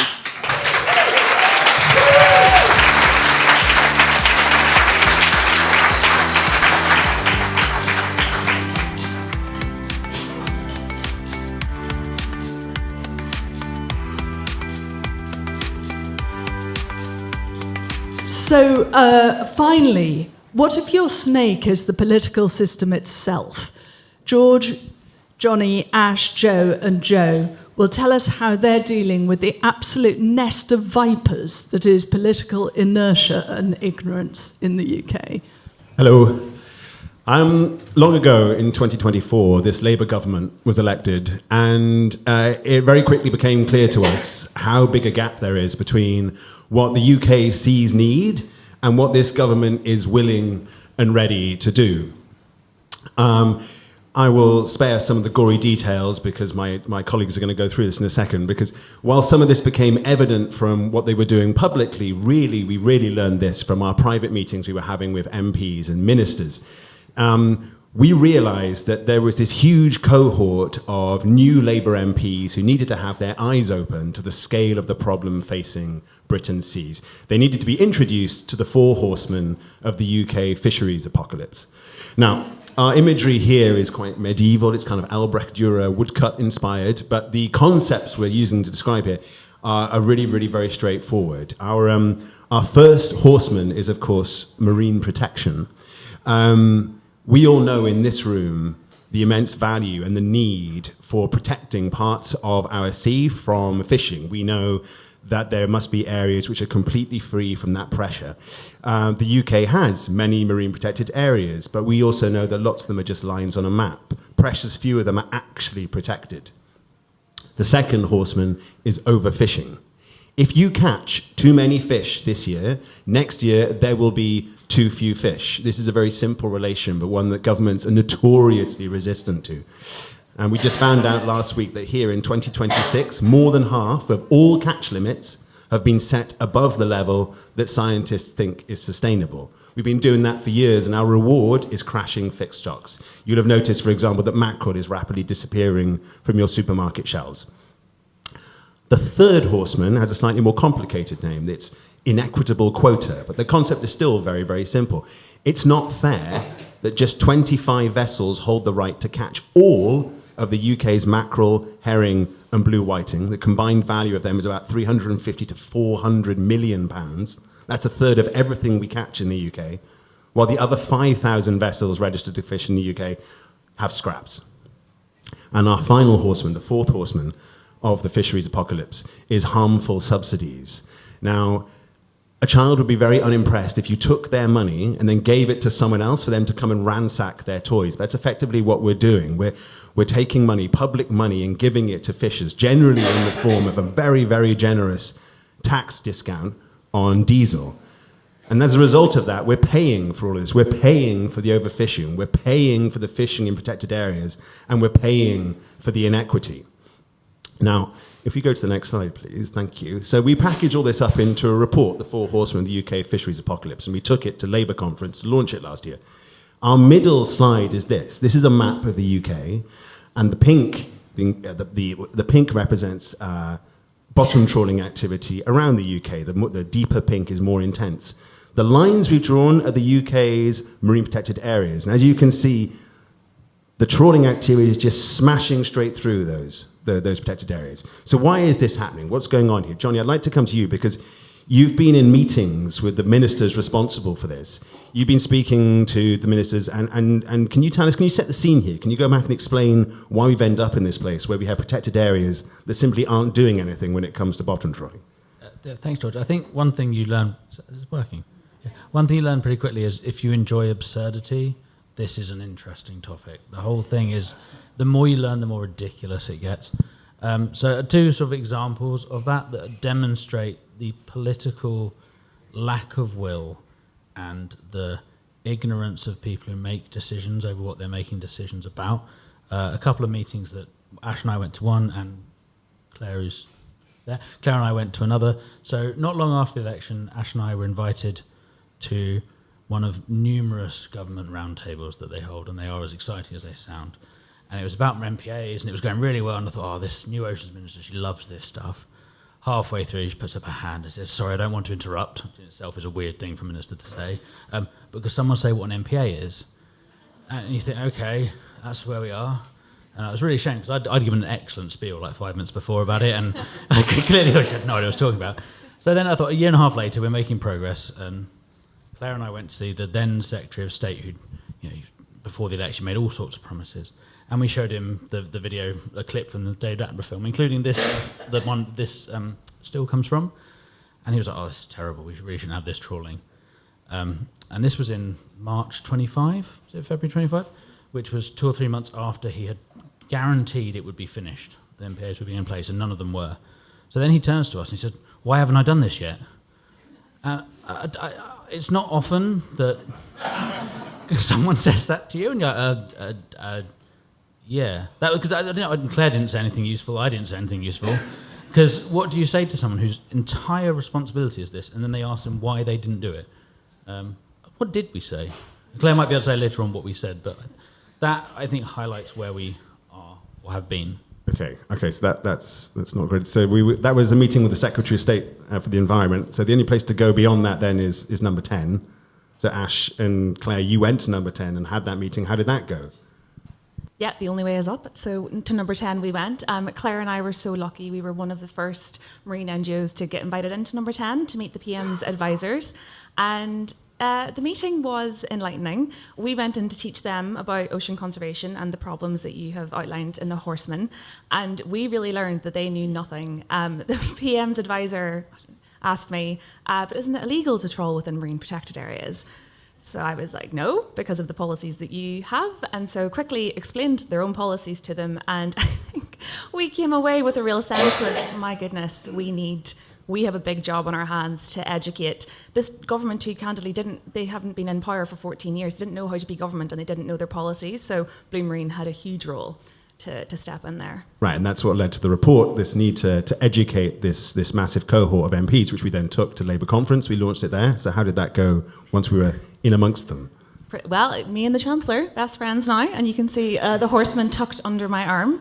I managed to quickly tell her that we did subsidise our fisheries, which was my biggest win from conference. But we took it, we had an incredible launch, spoke to the Chancellor about it, and really forged some relationships with these new MPs who hadn't been MPs, who were kind of stuck in at the deep end. Most notably with Toby Perkins, who's the chair of the Environmental Audit Committee, and within Parliament they're one of the kind of main bodies who scrutinise what DEFRA do, so kind of building that relationship with him was fantastic. But there's a few copies of the report here, so do take one, and I would say this, but it's perfect because it's data-driven, it's concise, and it's memorable. And so we had such an amazing launch, and it's really helped Blue Marine just kind of cement ourselves as a credible source that these MPs can come to and get reliable information. Yeah, I want to jump in at this point because we're talking about lobbying. We're talking about lobbying number 10, lobbying the Secretary of State. But if we're doing that, we're talking about England's MPAs, not Scotland, because it's a devolved responsibility. Joe, you represent Blue in Scotland. Is the picture better? Is it worse? What's going on? Well, there is some good, but there's also some bad, and I'd probably say there's some very bad. But the good, so after some sustained pressure and campaigning alongside a number of organisations, partners, collaborators, the Scottish Government did finally designate or implement management measures to protect all of Scotland's offshore marine protected areas. And that now means that over 90% of those marine protected areas are protected from the most damaging fishing, and that equates to about 170,000 kilometres squared protection. So I think, put it into context, about over 2.5 times the size of Scotland, 70% size of England. So it's not quite Juan Fernandez size, but it is significant for the UK.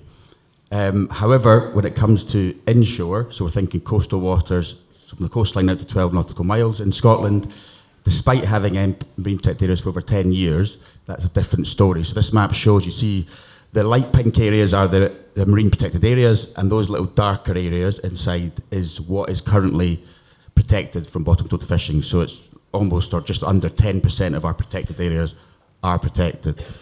Okay, so a mixed bag at best. Obviously, there's a big election coming up very soon. What's Blue's plan around that? How are we going to get in with the next government?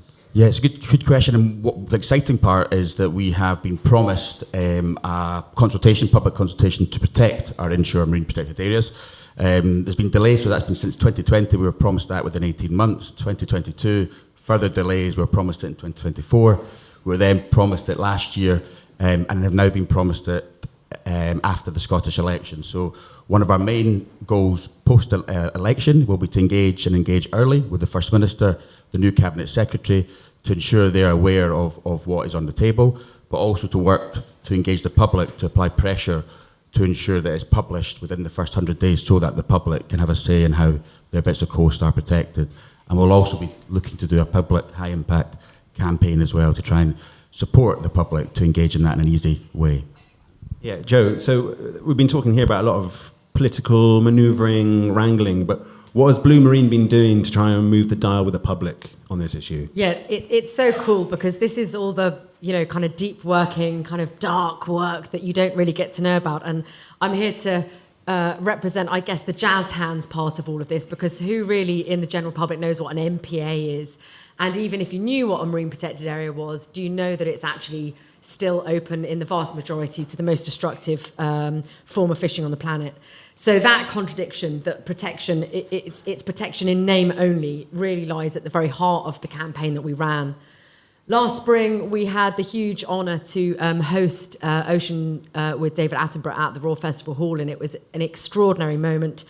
It was a global film, a global voice, and a global spotlight on the state of our seas. But we knew that we really had to give it some legacy and make real impact. And what better way to do that than drive real political change?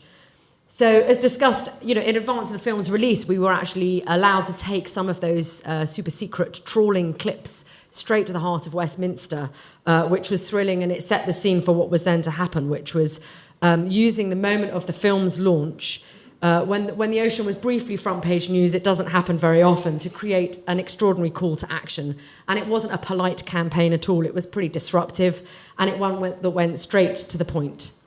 We engaged two of our best loved ambassadors in the shape of Stephen Fry and Theo James to front a short film that would, above all else, tell the truth. And we knew it had to be authentic. In the film, we knew we had to use some bycatch. Bycatch being the accidental fish that are caught in the trawler's net when they're trying to catch the target catch. And how do we set about buying authentic bycatch? It's not as easy as it sounds. We have a guy who knew a guy who knew a guy, and some money changed hands. And the guy in the office is affectionately now known as Bycatch Barney, because it was Bycatch Barney who secured that for us. Look, we got it out and we put it on the ground in front of our staff and the talent, and even seasoned conservationists were pretty grounded by what we saw.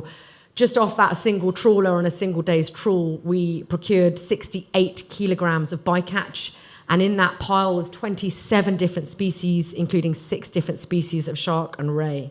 So it was pretty sobering, and it's quite something for a catch that isn't officially recorded even. So the reality became the campaign film. It takes place in a smart restaurant. Theo makes a sustainable choice, and then the reality of the bycatch comes crashing down onto the table. The response was pretty overwhelming, and I hate the word, but it really did go viral. It was seen 6.5 million times on social media, and after a few days of its launch, we bumped into a colleague from South America who said he'd seen it over there, so we knew it was getting some legs. It also had over 700 press and media mentions as well. It's not all about that.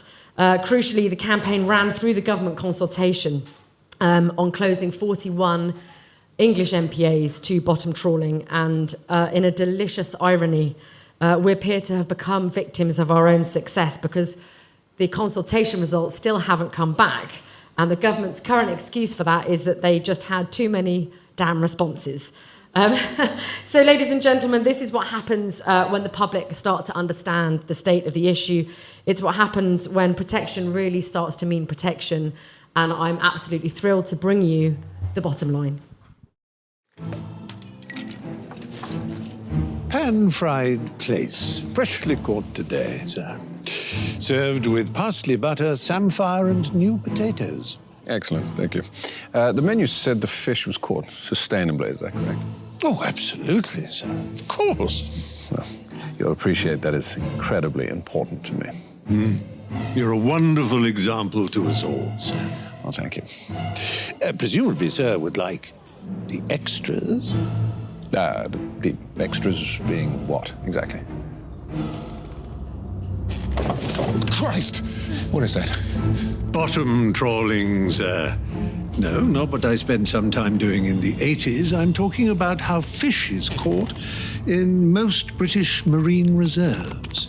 The fish is caught with an enormous amount of bycatch. Up to 80% of what is caught is discarded or destroyed, but surely sir was aware of that? No, I wasn't. Has it happened? Oh. Well.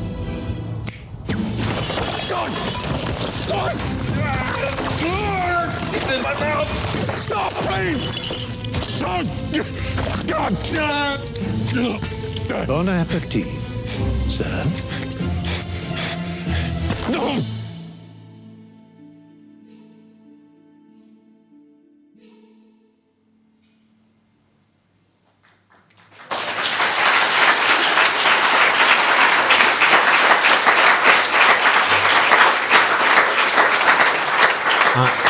So where are we now? That consultation was launched on 8th of June last year, and we've calculated that there's been 33,000 hours of bottom trawling in those 41 MPAs in the time since then. This government is stalling.